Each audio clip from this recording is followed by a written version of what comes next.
अस्सलाम वालेकुम student. Innovator educational system की तरफ से हम आपको लेक्चर डिलीवर कर रहे हैं। तो आज का जो हमारा टॉपिक है वो हमने यूनिट नंबर 7 की एक्सरसाइज करनी है। तो यूनिट नंबर 7 के पेज 106 पे आ जाएं एक्सरसाइज पे। तो पहला क्वेश्चन है हमारा एमसीक्यूज। तो पहले एमसीक्यू पे आ जाएं। The change in state of matter is known as, कि जब किसी मादे की हालत में तब्दीली आती है तो उसको क्या बोलते हैं? उसको बोलते हैं, करेक्ट ऑप्शन क्या होगा? Physical change. क्या? Physical change. कि जब किसी मादे की ज़ाहिरी हालत में तब्दीली आती है तो वो कौन सी तब्दीली होती है? Physical change. एमसीक्यू 2 पे आ जाएं। The reaction in which reactants can not be turn back into product is called, कि ऐसा रिएक्शन जिसमें रिएक्टेंट वो होते हैं जो किसी चीज को आगे नई चीज बनाते हैं।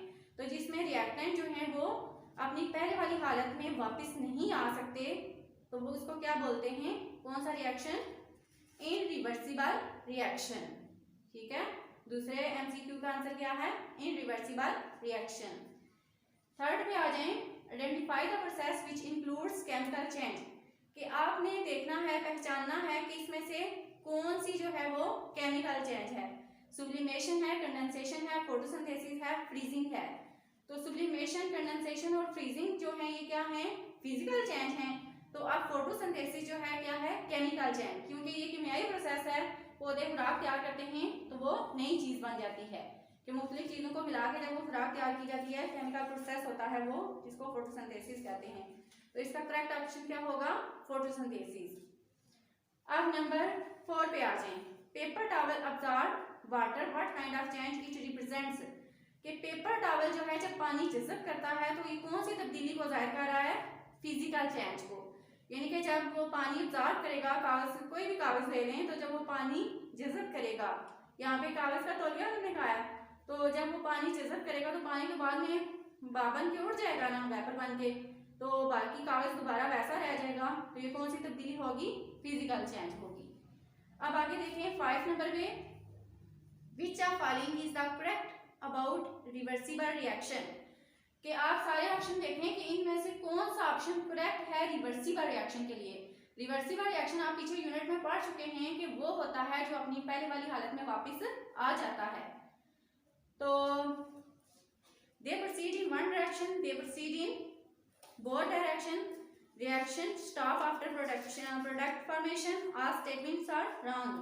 तो इसमें क्या होगा? बी वाला ऑप्शन करेक्ट होगा, क्योंकि जो रिवर्सिबल होते हैं उनको दोनों, उनके गिर जो है वो दो एरो लगे होते हैं, दोनों डायरेक्शन को शो कर रहा होता है, यानी कि रिएक्टेंट से प्रोडक्ट बन जाता है और प्रोडक्ट से दोबारा रिएक्टेंट। तो इसके लिए जो करेक्ट होगा वो कौन सा होगा? बी वाला ऑप्शन होगा। ठीक है, they proceed in both direction. अब आगे देखें 6 वाले पे आ जाएं। A reaction is described as irreversible because, कि वो रिएक्शन जो इनरिवर्सिबल रिएक्शन को डिस्क्राइब कर रहा है, क्यों कर रहा है? इनमें से देखें कि कौन सा ऑप्शन करेक्ट होगा। Reactants can not be turned into the product can be turned back into the reactant. C वाला है heat is applied, none of these. तो आप स्टेटमेंट को गौर से देखेंगे फिर आपको समझ आएगा कि ऐसा रिएक्शन जो इनरिवर्सिबल रिएक्शन को शो करता है वो कौन सा होता है। तो इनमें से कोई भी ठीक नहीं है, नन ऑफ दीज आएगा। चलें अब आगे देखें 8 पे आ जाए। The raw material in production of plastic, के रॉ मटेरियल जो प्रोडक्शन यानी कि जो मेन चीज यूज की जाती है प्लास्टिक बनाने के लिए वो कौन सी होती है? आप पीछे लेसन में पढ़ चुके हैं, नैप्था, vegetable oil, methane gas, ammonia. तो इनमें से कौन सा है? नैप्था। Reaction in which product can not be turned back into reactant और टर्न्ड एज, कि ऐसा रिएक्शन जिसमें प्रोडक्ट जो है वो दोबारा रिएक्टेंट में तब्दील नहीं हो सकते, वो कौन सा होता है? Irreversible reaction. तो इसका करेक्ट ऑप्शन क्या है? Irreversible reaction. अब आगे देखें 10 वाले एमसीक्यू पे आ जाएं। If you are burning a candle which of following would be a reversible change, कहते हैं कि अगर आप कैंडल को जला रहे हैं, which of following would be a reversible change, तो इनमें से कौन सी चीज जो होगी वो रिवर्सिबल चेंज होगी? द सॉलिड, कैंडल, मेल्ट, दूसरा ऑप्शन है the liquid wax in the wick burn the flame produce smoke, all of above. तो आप सोचें कि इनमें से कौन सा रिवर्सिबल चेंज होगा। तो बाकी जो उसके अंदर थ्रेड यूज होता है वो भी जल जाता है, वो वापस जो है अपनी पहले वाली हालत में नहीं आ सकता। वैक्स जो है वो भी नहीं, तो कौन सा होगा कि सॉलिड कैंडल जो है वो जो उसकी मोम होती है वो पिघल जाती है, दोबारा मेल्ट होने के बाद दोबारा वो ठोस शक्ल अख्तियार कर लेती है।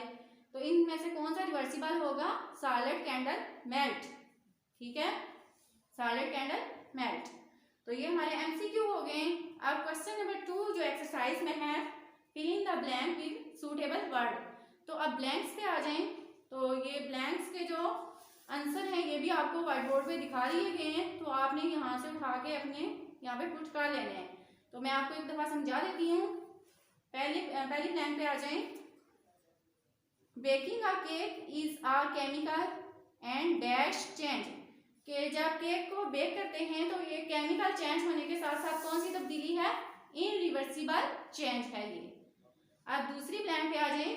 Plastic is made through dash reaction, कि प्लास्टिक कौन से रिएक्शन से जो है, प्लास्टिक के अंदर कौन सा रिएक्शन होता है जब प्लास्टिक बनाया जाता है?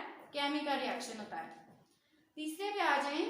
The product of hydrogenation reaction is dash, कि हाइड्रोजिनेशन रिएक्शन में जो चीज बनती है वो कौन सी बनती है? घी। प्रोडक्ट वो चीज होती है जो हमें हासिल होती है, तो हाइड्रोजिनेशन के प्रोसेस रिएक्शन में हमें जो चीज हासिल होती है वो कौन सा होता है? घी हासिल होता है, यानी कि ऑयल से हम घी बनाते हैं हाइड्रोजिनेशन के जरिए। अब आगे है 4 वाला। Mostly dash changes can be reversed, कि ज्यादातर कौन सी तब्दीलियां हैं जो रिवर्स हो सकती हैं, पहले वाली हालत में आ सकती हैं? तो फिजिकल। इस ब्लैंक में क्या आएगा? फिजिकल। अब 5 वाली देखें। Hydrogenation is a dash reaction, कि हाइड्रोजिनेशन कौन सा रिएक्शन है? एक्सोथर्मिक रिएक्शन है। कि एक्सोथर्मिक रिएक्शन कैसे है? कि इसमें बहुत ज्यादा हीट जो है वो प्रोड्यूस होती है। तो जहां पे हीट प्रोड्यूस होती है वो रिएक्शन क्या कहलाता है? Exothermic reaction. तो ब्लैंक से मुझे उम्मीद है आपको समझ आ गई होगी। तो अब क्वेश्चन नंबर 3 हमारी एक्सरसाइज में है। Read the statement given below and mark them as true, tick and और फॉल्स क्रॉस, के जो दुरुस्त स्टेटमेंट है उसके सामने आपने टिक लगानी है और जो गलत है उसके सामने क्रॉस लगाना है। तो ये भी आपको व्हाइट बोर्ड पे दिखा दिए गए हैं, उसके लिहाज से आपने चूज कर लेने हैं। आगे देखें। पहला आपका ट्रू फॉल्स है। अब polymer can easily be moulded, के पॉलीमर को हम आसानी से मोल्ड कर सकते हैं, मोड़ सकते हैं। ट्रू है या फॉल्स है? तो ये ट्रू है। अब आगे है farmer use fertilization to enhance the fertility of soil, के फार्मर किसान जो है ये फर्टिलाइजेशन के लिए क्या चीज इस्तेमाल करते हैं? फर्टिलाइजर इस्तेमाल करते हैं जमीन को जरहेज करने के लिए या उसकी जरहेजी को बढ़ाने के लिए। तो ये ट्रू है। अब आगे है change in size and shape of substance is called chemical change, कि अगर किसी चीज की साइज में या फिर उसकी शेप में कोई तब्दीली आ रही है तो ये कौन सी चीज चेंज होगी? केमिकल चेंज होगी। यानी कि नई चीज पहले वाली चीज दूसरी में चली गई, तो ये कौन सी चेंज है? Chemical change. अब 4 वाले में देखें। व्हेन वाटर इज बॉइल्ड, कि जब पानी उबाला जाता है, its temperature rises, it is a chemical change. तो ये केमिकल चेंज है? नो, ये भी क्रॉस है। ये कौन सी चेंज होती है? Physical change. अब आगे है fossil fuel does not cause pollution, कि फॉसिल फ्यूल यानी कि जब फॉसिल फ्यूल जलते हैं तो ये पोल्यूशन कॉज नहीं करते। तो ये क्या है? क्रॉस है, वो पोल्यूशन कॉज करते हैं। तो अब हमारे जो ऑब्जेक्टिव था एक्सरसाइज का वो हमने कंप्लीट कर लिया है। अब जो नेक्स्ट है आपके शॉर्ट क्वेश्चन और आपके लॉन्ग क्वेश्चन वो आपको नेक्स्ट लेक्चर में बताए जाएंगे। तो आप लोगों ने क्या करना है कि ये सारा ऑब्जेक्टिव याद भी करना है और एज अ होमवर्क आपने लिखना भी है। ठीक है, अल्लाह हाफिज।